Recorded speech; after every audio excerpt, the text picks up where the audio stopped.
Milan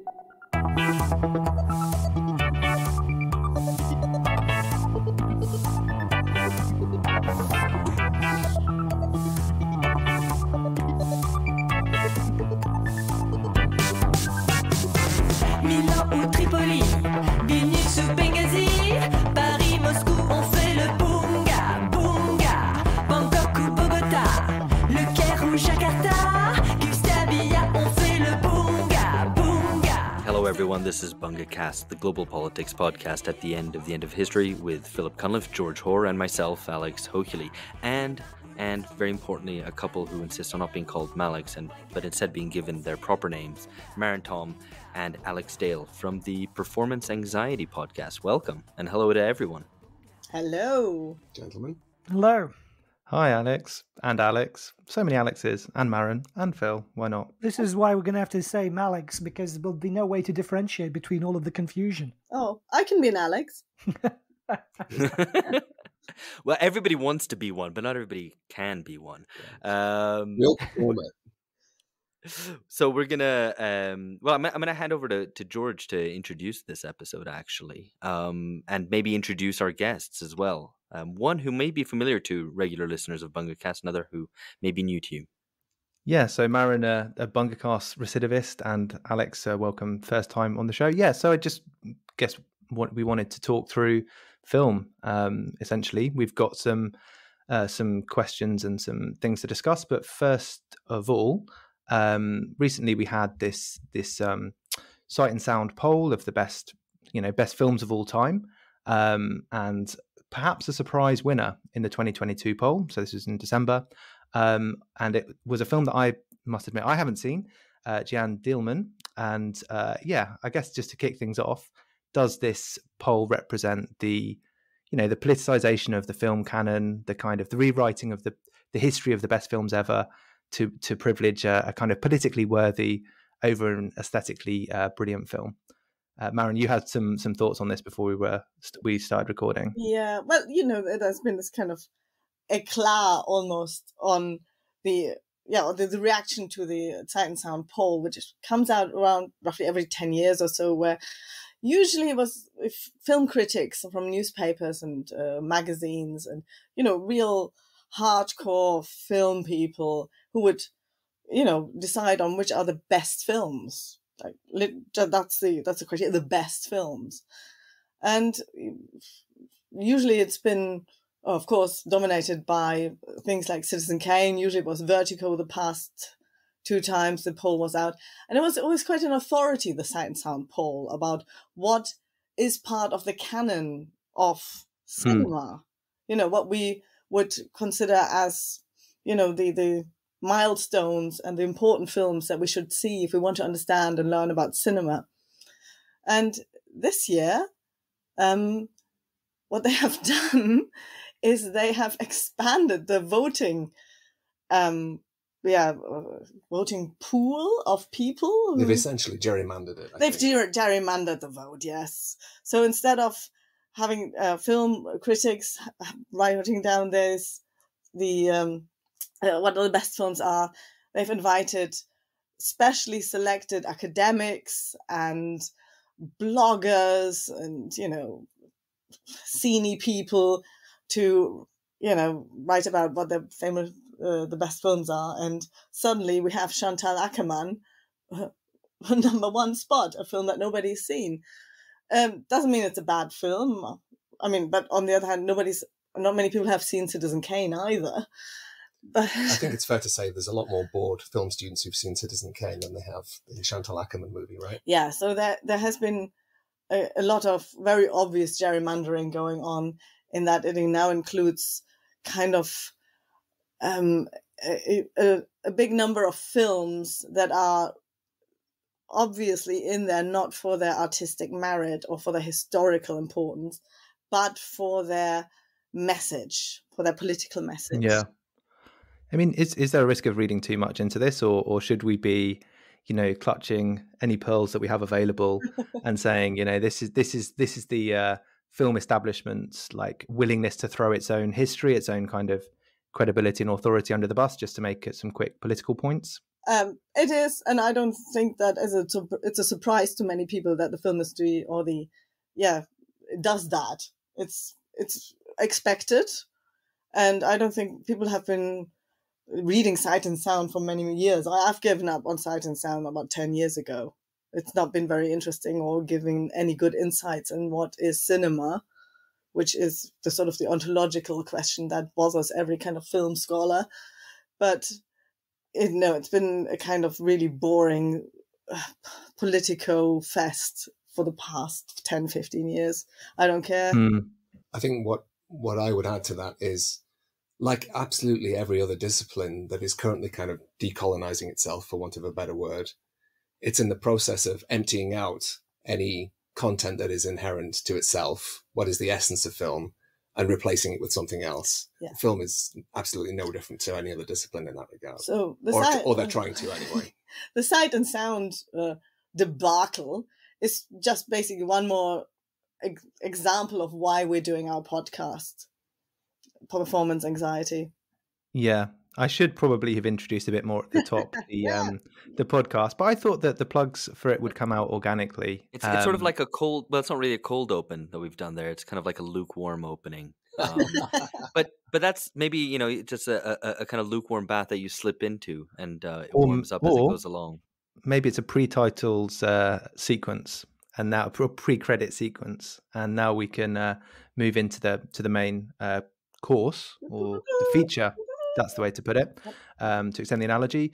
But yeah, so the Performance Anxiety podcast, which the two of you obviously are on, an examination of different performances in different films. The first one, Black Adam, which I guess is a segue into whether this is one of the best films or one of the worst films of 2022.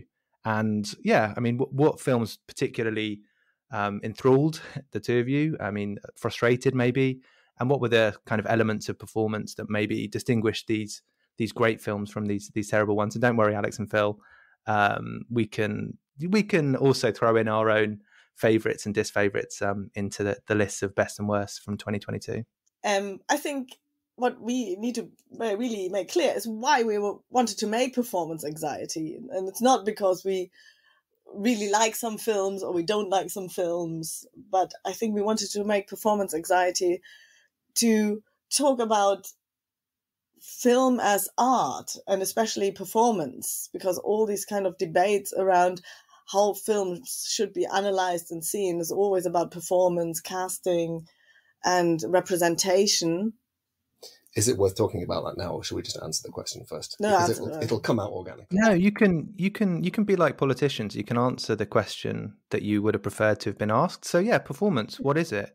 Why is it important? And that's actually better, right? Then we can say, here's what performance is, here's why it's important, and here's why these films therefore were good in 2020 and these ones were bad. As long as the list agrees with the one that I have down, then we're all good. We have favourite films, but we also have favourite performances that are not in those films. So. Okay. What were the best performances of the year then? Because and it'd be useful to sort of, if there were any particularly good performances in bad films, because that's you would I guess assume good performance equals good film, but if there's some that don't, then would be good to hear about those. Well, let's kick this off. I think the best way is you explaining why you wanted to do performance anxiety with me, because this is a nice background story, in which I don't look good. It's not true. The main reason why we wanted to do performance anxiety was because I was quite bored of hearing Maren wang on about how film criticism was terrible, because it's always confusing. Let me rephrase that. It always confuses the issue at hand. It talks about acting when it should be talking about performance. It talks about performance when it should be talking about acting. It talks about casting, and so on and so on and so on.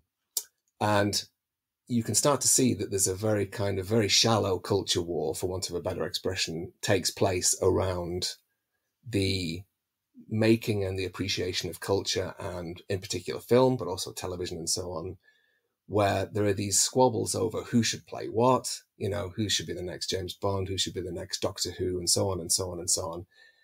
And they're always very shallow and they're always very wrong-headed. So what we really wanted to do was talk about the inherent thing itself. What is performance? and what is the essence of this thing? Because all of that essence, all of the inherent nature of the art form is being hollowed out and replaced with these very inadequate and very static kind of, on the one hand, a very, for want of a better word, woke position, on the other hand, a very defensive, but ultimately quite superficial position. What do you say to that? Yeah, so as you know from my chapter in the Conformist Rebellion, I was really put out that there is the historical deadlock of the post-political that we're in invokes a kind of deadlock also of art criticism. Art criticism is not for art's sake anymore.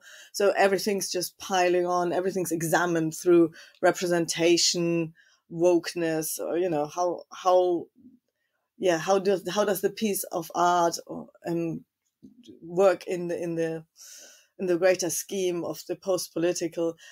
And what is being lost and what is being lamented by many people is, the piece of art in its own terms, first and foremost. So the kind of, appreciation and enjoyment of things, of the art itself.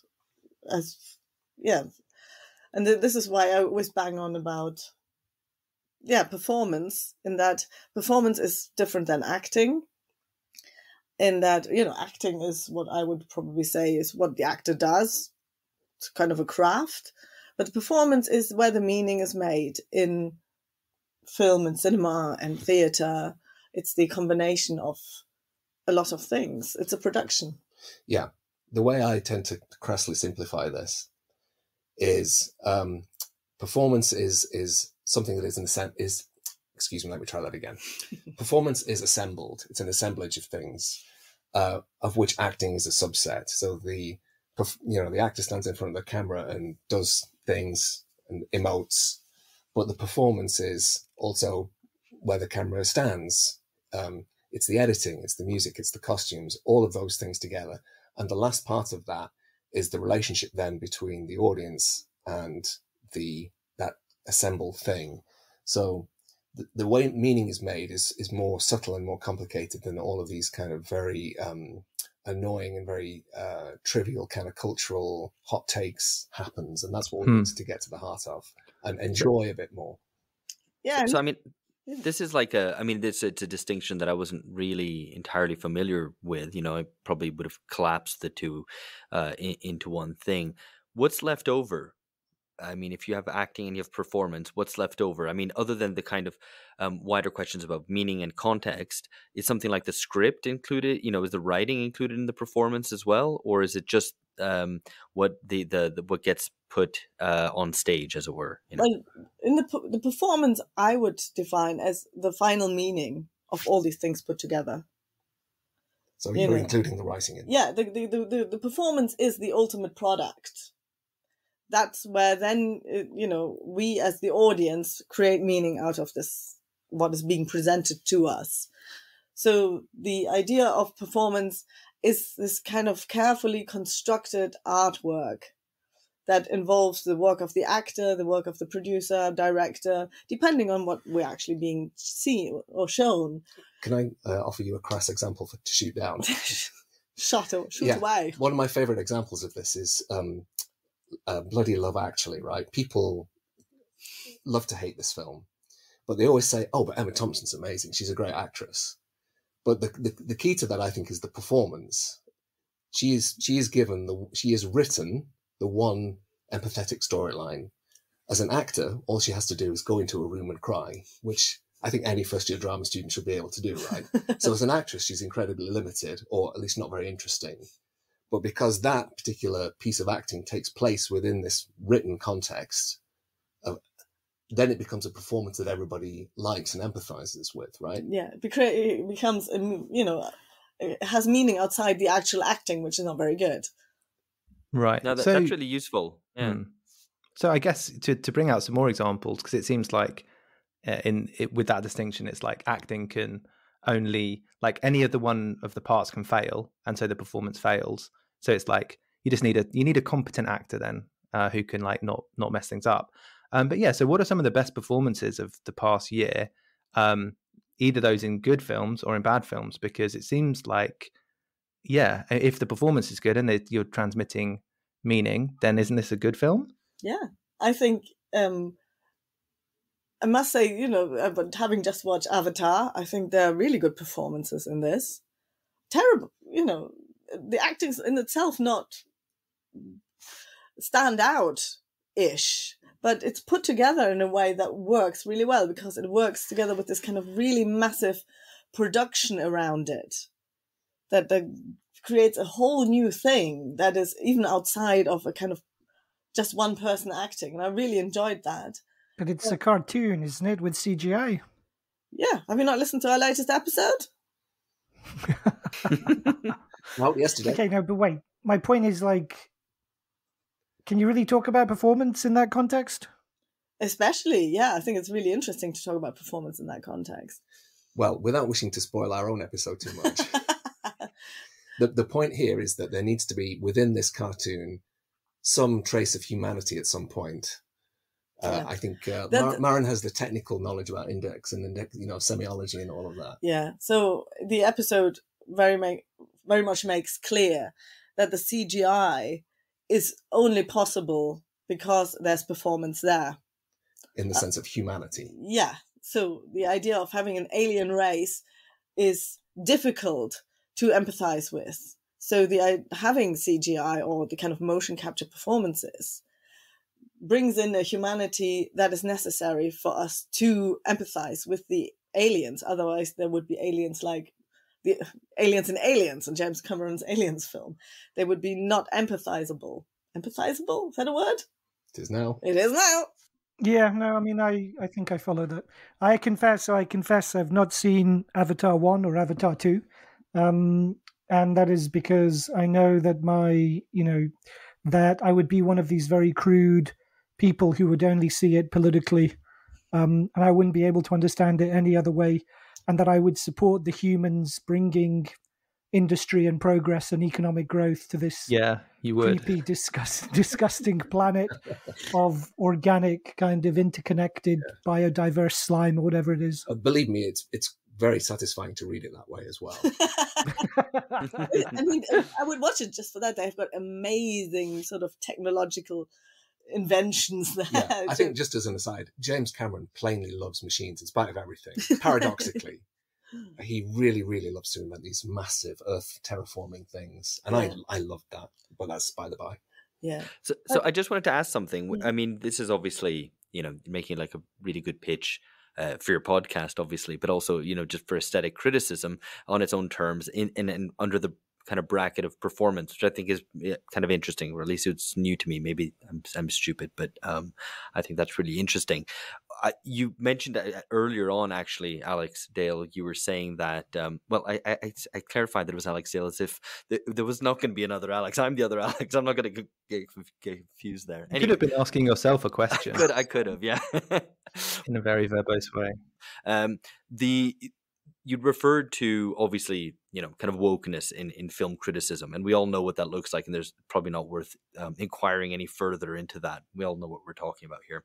But you mentioned that there's an opposition to that, which is often kind of shallow, and I don't know how else you qualified it, shallow and boring, or I don't remember, like defensive and shallow, right?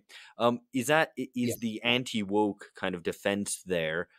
What is inadequate about it, and do you think is it also because it doesn't do aesthetic criticism, or it does too much aesthetic criticism, or it's just political? I mean, how would you characterize it? Well, the argument usually goes, there's a black Ariel mermaid, and then there would be people, no, there can't be a black mermaid because mermaids, I don't know, are by nature white. I don't know, whatever. So there's one kind of bizarre anti-artistic argument on one side and an anti-artistic argument on the other side. Yeah, that's what's really bothering me most of the time. I think, further to that point, it's like, let me think of a good example now. So, what's shallow about it? Well, the one that drives us both nuts is it's a very defensive position, and it's not always correct. And a lot of actors will say it as well, because because they're actors and that they like this, is, you know, any actor can play any part. And that's simultaneously true, but also very banal, and also not true. Not true. Yes. Because it depends entirely on the genre of the thing that you're making. So I've seen terrible, you know, improv shows in a pub on a Friday night, which is a kind of performance where people genuinely do play anything, but it's terrible. But it's also the rules of the genre of improv that people can be not who they are. They can be animals. They can be pieces of furniture. They can be the weather or whatever it is, right? But if you look at something like a James Bond movie, it has a distinct aesthetic, a set of rules, a set of expectations about realism and so on, who's cast in what role. That means, no, not every performer can play any part. Not any actor can play any kind of part, because that's the rules of that genre. And this is where people get tripped up all of the time. People will defensively say, it's acting, and you know, acting means pretense. Well, it doesn't, it doesn't. It's not enough to say that. Yeah. So I can understand this kind of knee-jerk reaction of the kind of libertarians who say, no, it's acting. Anybody can act anything.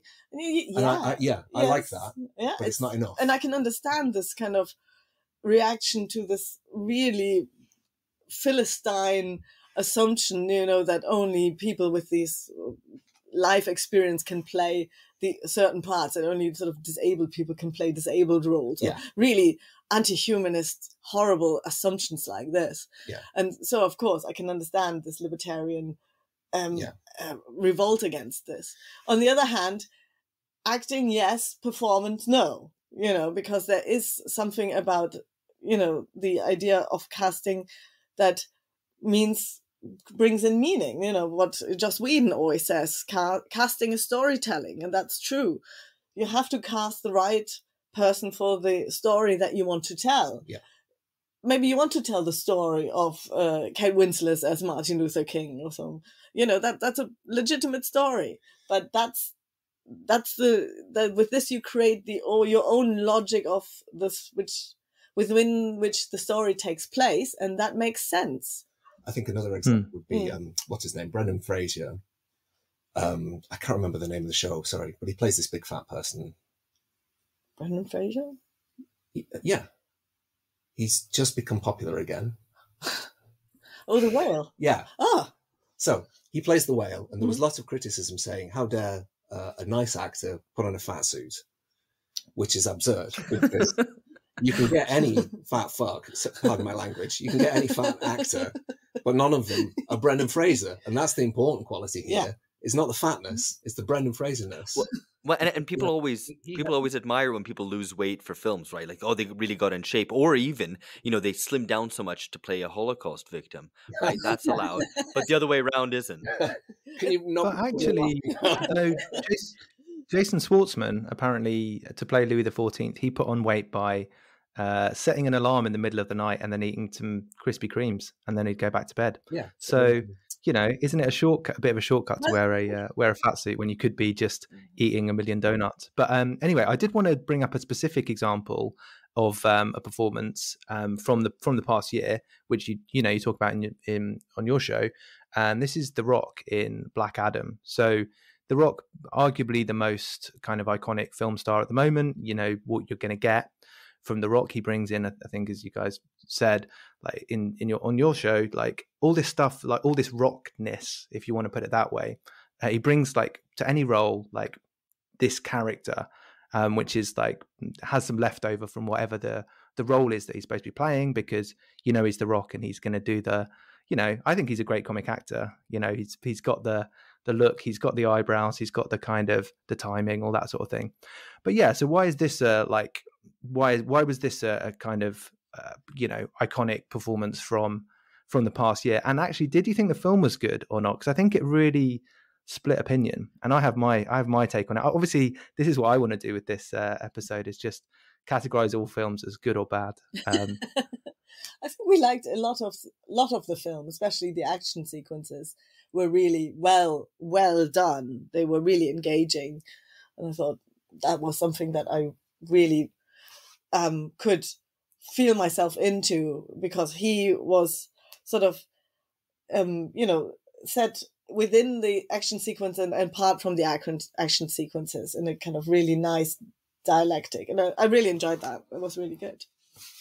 Do you rate him as a performer? Well, as as George said, I think, there is something very funny about him. And I think there's something very interesting about him in that he is masculine, and masculinity that is, okay. It's not toxic, but it's still like cars, muscles, manliness. Yeah. But he's okay. He's the fighting guy. It's okay to like. Yeah. It's really interesting. I think the idea of the Everyman is a big problem at the moment. Like, there are so few of them, which is another performance we enjoyed, which was Tom Cruise in Maverick. Yeah. Because that archetype is disappearing essentially, or at least is. But it's making a comeback. I think the Everyman type is making a comeback, and I think there's new actors emerging that are embodying this. Glenn Powell is this, and people like, and what's his name, Chris Pratt. To a degree. Yeah. Is this answering your question, George? No, to a certain extent, but I did want to put everybody on the spot a little bit as to what their favourite films from the past year were, because this is where the rubber hits the road. You can talk about performance versus acting, blah blah blah, but eventually you've got to have a top list. So Phil, what about you? What were your best and worst films of the past year? Don't worry, you won't have to provide an aesthetic theory behind justifying all of them, but you can do if it's very concise. Yeah, I was thinking, so best and worst, I'm trying to think of all the movies I saw, and 2022 still kind of blends into pandemic years for me, but I think so favorite movies, I would say I think the worst one was definitely Glass Onion. So worst movie, so appallingly bad. I mean, apart from, the reasons that we've kind of, some of the reasons we've already talked about, but just so kind of, I don't know, it was boring and unfunny. And I enjoyed the first Knives Out kind of mystery, and I thought what's his face, Daniel Craig, actually did quite well in the kind of very campy, over-the-top performance of the southern kind of Foghorn Leghorn voice. Yeah, I thought that's pretty good. Anyway, I thought Glass Onion was terrible, just kind of uninteresting, boring, all kind of based around cameos. So I didn't enjoy it at all. Favorite movies, I think probably two. So I quite liked The Menu, and I know we were planning to eat about I know we were planning to talk about Eat the Rich, the Eat the Rich trend, kind of in movie and TV. So maybe we'll come back to it. But I think at the top was The Northman, which I thought was, and I'm kind of becoming more and more a fan, I think, or I'm a consistent fan, I think, in fact, of the director, who also did The Witch as well.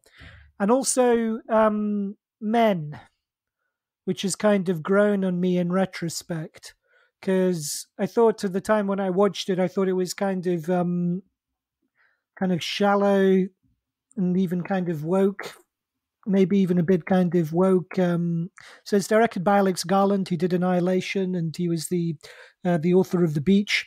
And for those who haven't seen it, it's kind of British folk horror about a woman who goes to a country house and ends up being haunted by these kind of in these very strange circumstances with these very odd characters. And I thought it was actually,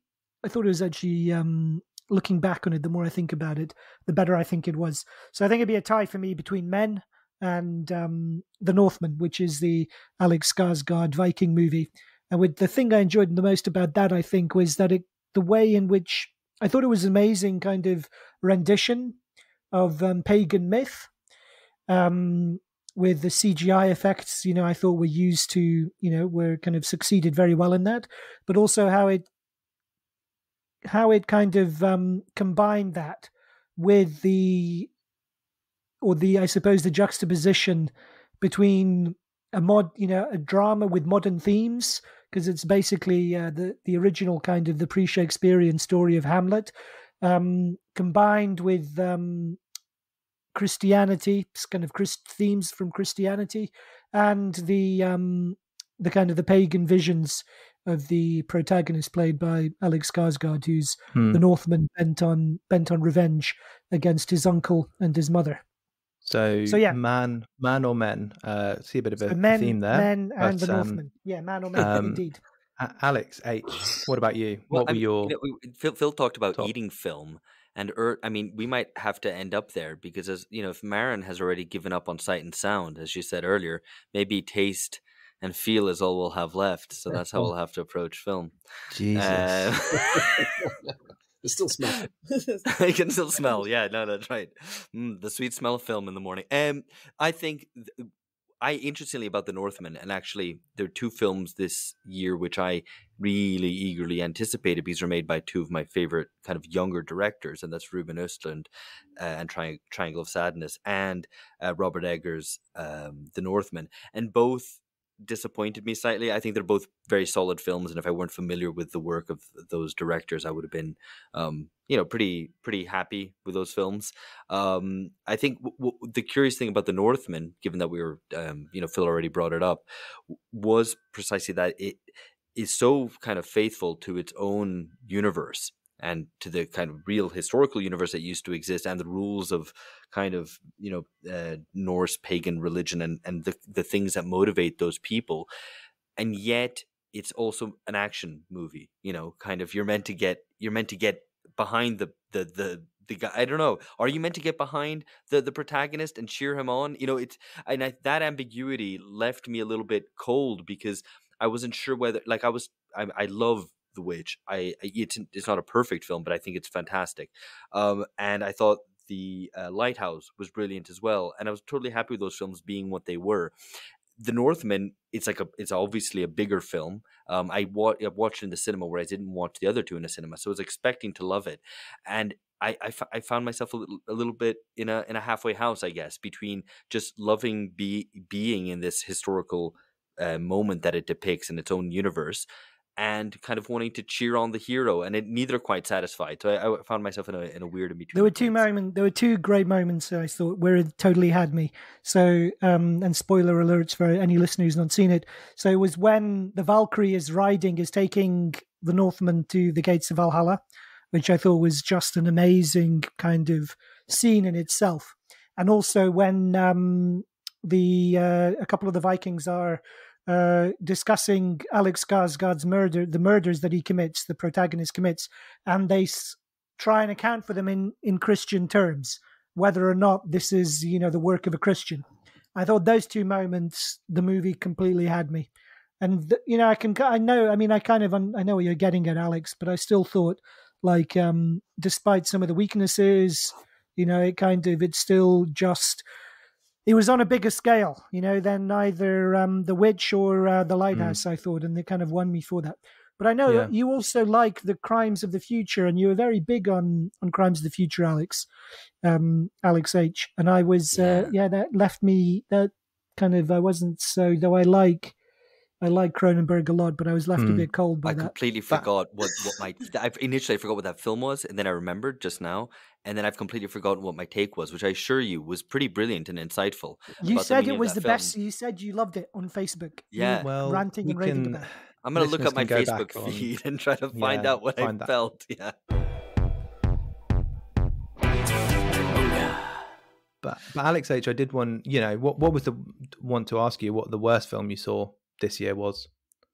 Oh, I'm actually, you've put me on the spot. I'm not sure I had a least favorite, or certainly not from like new films that came out this year. So pass. Okay, I think you can often tell more about someone's aesthetic taste from what they dislike than what they like, maybe. But no, I'll complete it and then throw it over to you, Malix. But yeah, I mean, I think for me, The Northman was Eggers' like least good film, but still probably the second best film of the year.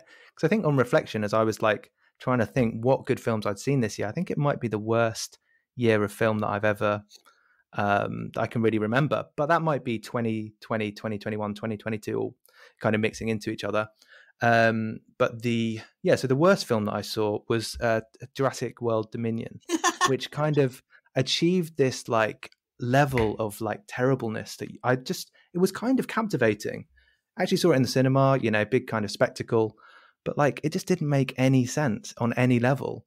And it was, you know, a kind of, I don't know, it's transcendentally terrible. Not boring, but bad. And I think those two things are different. Normally, bad films are boring.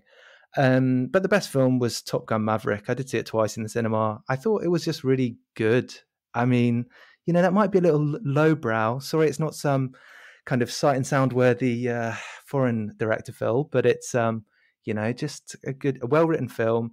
I had low expectations. Tom Cruise is not a normal guy, but he is, you know, he does very well in that film. All the special effects look brilliant, and it was just kind of enjoyable. But if that was the pinnacle, this is my argument, then I didn't think 2020 was a particularly kind of banner year for film. But anyway, so those are that's what. Yeah, go on, Phil. Well, I'm interested to hear Malex's views on Top Gun, right? Because the reason I didn't see it, but the reason I didn't see it was because I hated the first one. But not for any kind of obvious reason, you know? So the reason I remember like very distinctly around whenever it came out. So I was about between, I think I was, you know, 10, maybe about 10 or 11. And I remember all my friends loved it. And the reason I didn't like it was because there's never really, you know, the whole kind of conflict is romantic and within the good guys team, you know? And you don't really, the actual conflict with the bad guys when they, you know, have some dogfighting with the MiGs is right at the end and almost like an afterthought. And there simply wasn't enough action or decisive kind of confrontation for me when I was 10 or 11. And I was clearly, you know, not even like, you know, Val Kilmer with his shirt off on the beach playing volleyball and all that with Tom Cruise. That wasn't enough to get my motor going. As a 10 or 11-year-old boy, I needed to see the dogfights with the, you know, F-15s or F-16s, whatever they are, with the MiGs. And there wasn't enough of that. And so it was a very weird moment, I remember, kind of in my childhood, because my friends were all clearly getting something from the movie that totally passed me by. And so because it left me so cold, I had no interest in seeing the second one. But I'm curious to hear, you know, why it's such a great movie. I thought it was the best movie of last year. In terms of cinema, it was just, again, a film that is pure cinema. It was beautifully shot all the way through, very little CGI. It was a really nice story. Maybe it was because this old guy is trying to appeal to millennials. Maybe I could identify with this. But I thought it's really well told old school story. And I thought it brought what was lost in Hollywood cinema. It brought that back to the cinema. It was completely unwoke.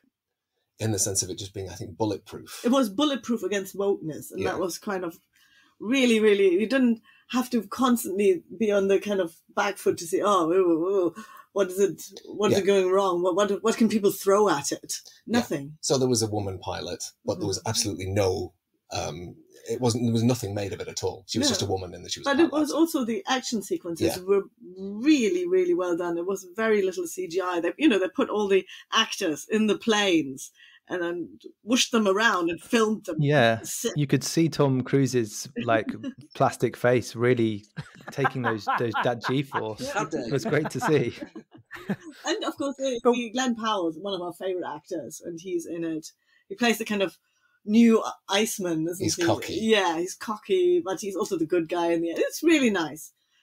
And so, wait, you said there was something missing from it was classic old Hollywood that it brought back. So what's the element that it brought back apart from the non-reliance on CGI? Non-reliance, in a kind of the idea that there is goodness and heroism will prevail, and they are, the kind of what they are is this. The story is about that they become this team and they stand in for one another. It's about brotherhood. I think, Phil, it's everything that you didn't like, I think. Again. You hit by the first one again. Yeah, maybe. I didn't like the Northmen, but I also just liked it because of Alexander Skarsgård. Full disclosure, I haven't seen the Northmen. Yeah, I know. Alex. So Alex Dale, what about you? What was your film of the year? Was it also Top Gun Maverick? No. Well, it tied, but I also wanted to make a case for Bodies. Yeah, that was really good. which was very, very enjoyable, and by no means a technically perfect film. It needed like another rewrite or something. Like, it had a lot of exposition at the beginning to set up the story. Yeah. But the more I look back, the more I remember it, the more I remember enjoying it. It's very smart. It's funny. It's kind of low tech, but it's very efficient. It hits a nerve. It tries to tell a very, very simple idea, and it does it really well. I don't know if you've seen it or if you're familiar with it, but it's basically you're stupid when you're young. Yeah, is the thing. But what gives it an extra edge is that they're all adults, essentially. I mean, they're in adult bodies. This is why they call it bodies, because it's about partly because it's about physicality, but I think it is also a poke at film criticism that talks about bodies all the time, right? It is very self-aware of this kind of postmodern notions of bodies and the kind of authority we give to children, and the kind of that we take them so seriously, and what happens if we take them seriously, and if they take themselves seriously, it can be fatal. Yeah. Well, I was going to add some nominations for worst experiences. Oh, we're going to talk about performances as well. We are going to. Well, which would you prefer first? Would you hear my least favorite movies, or do you want to hear our nominations for performances? I think probably that's least favorite. Least favorite. Sure, I have two. One of which is Death on the Nile. That says it all. It's just the most pointlessly redundant. Why was it bad? Because this is a Agatha Christie Poirot film sequel to another remake of Murder on the Orient Express. I actually did start watching it on whatever streaming service it's on, and then I just thought, I can't be bothered with this. And I have read it, and I have seen the David Suchet Poirot as well, so probably that's enough, right? Yeah, it is. I think there's lots of things to dislike about it. The CGI is shit. It's absolutely terrible. Bad CGI. But I think the biggest problem I had with it was they're giving us what happens when postmodernists get hold of film is they try and give characters backstories that have absolutely no need for them. Yeah. Do you want to know why Poirot has a mustache? It's because he was scarred in his face in the First World War. Yeah. Who cares? Yeah. It's the most blatant example of postmodern writing where they completely fill in all these gaps of that the poor plebs could interpret in a wrong way. This is isn't there a term for this in a sort of a film series, retconning? This might be right. Listeners who know this can correct me, but this idea that you sort of in a later film in a series or TV show, you kind of say that this has been the case all along. You kind of invent this backstory, and you kind of insert it often quite crudely into the character, so that it enables you to give some allegedly extra depth to the character without having to do any kind of dramatic trajectory. You're just like, well, this happened, and you've got to accept it, and it's because it changes the meaning of all the other Poirot, if it's canon, of all the other Poirot TV shows and films. But anyway, sorry, Alex, I interrupted you. So that was one of the worst. Death on the Nile. What were the other bad ones? No, I mean, rather just to complete this, rather than a kind of technical thing, it was more in the Žižekian sense. Žižek talks about postmodern literature filling in the gaps of subjectivity that are left open in modernist writing. So in modernist writing, you don't know why, Dorian Gray has turned crazy and bad, right?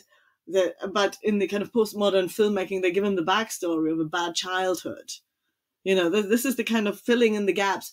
And this is of a preference done today. So because the audience is not trusted to fill in these gaps of subjectivity, these gaps in the story with a kind of politically correct analysis.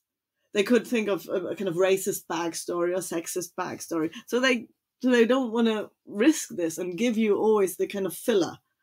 And, so you don't, they don't run a risk of telling a racist story because you in your mind create a kind of wrong reading. Is that entirely right? I was just thinking, isn't it more that it's a good way to give some depth to your character? Like in this example, I haven't seen the film, but it sounds like, it just gives an extra layer to Poirot. Like, oh, he's suffered this trauma and he has to this is why he's so meticulous and he's so dedicated because, there's this, you can't argue with this like thing that happened to him. And so it kind of, you don't have to bother to kind of show this through good writing and good performance. You can just like show this flashback and you're like, okay, well now this character has this added element, and that was quite easy. Yeah, but it's bad story, but not just bad storytelling. It's very good for an act. Here again, the difference between acting and performance. This is what an actor should do. They come up with all this kind of backstories to then, do their job. Yeah, they fill notebooks full of this shit, but nobody ever sees it. That's the important thing. Yeah, exactly. Yeah. But the thing is, you do see it, but it's not. Yeah, you see it in the way they act. Yeah, you see it in the way this character then, or the actor then develops a character. This character can only walk this way because through this kind of thing that happened to him in the past. But it is shown through the way they walk. I think this is to do with, and I'll get onto my other least favourite film in a minute, but I think this is to do with exactly the process of emptying stuff out and refilling it with stuff that's basically not filmic. So they did the same thing with Johnny Depp in the Charlie and the Chocolate Factory. What's he called? Willy Wonka. Willy Wonka, yeah. Right. We don't need to know the history of Willy Wonka. He's just an enigmatic guy, right? But in the film, he has to have a father. He has to have a relationship with his father. He has to have dental work, etc., etc. None of this adds anything. All it does is just it diminishes the imaginative possibilities, the kind of subjectivity. Least favourite film? Thor, Love and Thunder. Oh, I like that. Oh, I don't like Taika Waititi. Sorry. I thought I can't remember a thing about it other than walking out feeling. It was so I think it's another example of a film in a franchise or just a repeated film, and it's like, okay, yeah, we've known for a while that Hollywood has run out of ideas, but this is just a bit brazen now. You have this whatever number, I think number 6 in the Jurassic World kind of trilogy. Is this number 4 in the Thor? It's like, if you look at the list of top grossing films from last year, they're all like sequels. They're all that. I mean, the quality has to suffer, surely. And I do feel like Taika Waititi basically remade Thor Ragnarok as Thor Love and Thunder. So, I mean, it was kind of had some kind of nice looking bits, but I mean, what was the story? Can't remember. Does it matter? If it doesn't matter, that's maybe not the best not the best sign. But Maren, did you say what your least favourite film of the year was yet? I find it we've got to round it out. We've got to give everyone their chance to speak. I always find something redeeming in everything. I'm just really terrible at finding things terrible. But yeah, Jurassic Park Dominion I didn't like. Which one? But which one did I fall asleep in? I fell asleep at one film. Yeah, you did. In the cinema. What was it? See, I can't even remember because I fell asleep. It was one of these really important. Was it the baby film with Florence Pugh? Oh, the baby film. Don't worry, which darling. one? Baby Boss? No, Boss Baby? No. Was it Don't Worry, Darling? Don't Worry, Darling. Don't Worry, Darling. Oh no, I fell asleep at that. It was just so boring. Yeah. So I mean, it may have been good. I don't know. She's usually quite watchable, Florence. Yeah, she's good. The story is stupid. It was terribly directed. It was awful. Well, who knows? Maybe it was great after the 30 minutes after I fell asleep. So, yeah, I guess, you've got to sit through the rest of it to make your mind up on that. Wasn't too bad. It was Batman. The Robert Pattinson version was just a bit too long, but it could have been a really interesting film. It really went under somehow on the kind of non-entity that was 2022. Yeah, I think there's some lingering lockdown problems. Yeah, definitely. So in terms of sorry, Alex, do you want to just jump in there? I was going to go on to the next thing. Well, I just wanted to, I mean, I just, as we mentioned crimes of the near future, I did want to give my take on it because I've now remembered it via the medium of my old post on Facebook. And obviously the film maybe didn't mark me as much as I thought it had done in the immediate aftermath, because I found it brilliant. And as we haven't mentioned, I thought I'd give it a little shout out, because I thought what it did was pretty brilliant in terms of taking the idea of pornographication and particularly its kind of greatest extremes today of effectively like digging into the body and opening up the body you can think of rosebud porn. If you don't know what that is, don't look it up. Though I'm sure there's plenty of Vice articles explaining what it is. You don't actually have to look at it. Is that just people who really like Citizen Kane and they just think it's the best film? Right. That's one solution. Or it's actually romantic porn where someone turns up with roses, and it's called rosebud porn. Yeah. That's another possibility. And there's a third possibility which I'll leave to your imagination. I won't fill in the blanks here. But it basically takes that idea and goes, well, hang on, why don't we look at inner beauty? But like takes that almost kind of literally, kind of trying to find beauty and meaning within the inside of the body, within biology. And it also, I think, in another sort of way, takes this idea that we are kind of inserting technology into the body, and trying to make technology work for the body. Trying to do the other, what if we did it the other way around? Or what if the kind of logical extension of that is to try to adapt the body to technology instead, which is a theme that I think comes across very strongly in the film. It almost asks the question, like, what's the opposite of ergonomics? What if we do the obverse of ergonomics, right? Not try to try to mold the body to fit this technology, which becomes kind of the subject. Anyway, I thought it played with these ideas in a very interesting way, but maybe as a film or as a story, it didn't stick with me that much. So maybe that's telling as to what kind of performance it was. Did I use performance right there? I don't know. Did you guys see it? Did you like it? Did we watch it? I didn't see it. I didn't see it. No. It sounds like something I do actually want to see from that description. So thanks, Alex. Are you Cronenberg fans? Yeah. The thing is, did he do what's it? Jeremy Irons Twins. What's it called? Dead Ringers. Danny DeVito. No. Actually, a David Cronenberg remake of Twins would be something. He did a violent sexual violence. Yeah, that's good. Yeah. It's not the twin movie I'm thinking of. Jeremy Irons plays twin to kind of. Yes, no, you're right. He did that. I think and Videodrome, obviously. Existence. I used to be obsessed with Dead Rings. Yeah, it's an excellent film. But my knowledge of, do you want a minute? My appreciation of Cronenberg is very passionate. So there's our kind of our roundup of 2022 best and worst films. All right, that's the end of this free episode. The next part of our conversation with Maren and Alex is over at patreon.com/bungacast. We'll be discussing wokeness and representation in film and in film criticism, what we're looking forward to in 2023, and the phenomenon of anti-capitalist film and TV, discussing things like White Lotus, Triangle of Sadness, and The Menu. So that's all over at patreon.com/bungacast. See you there.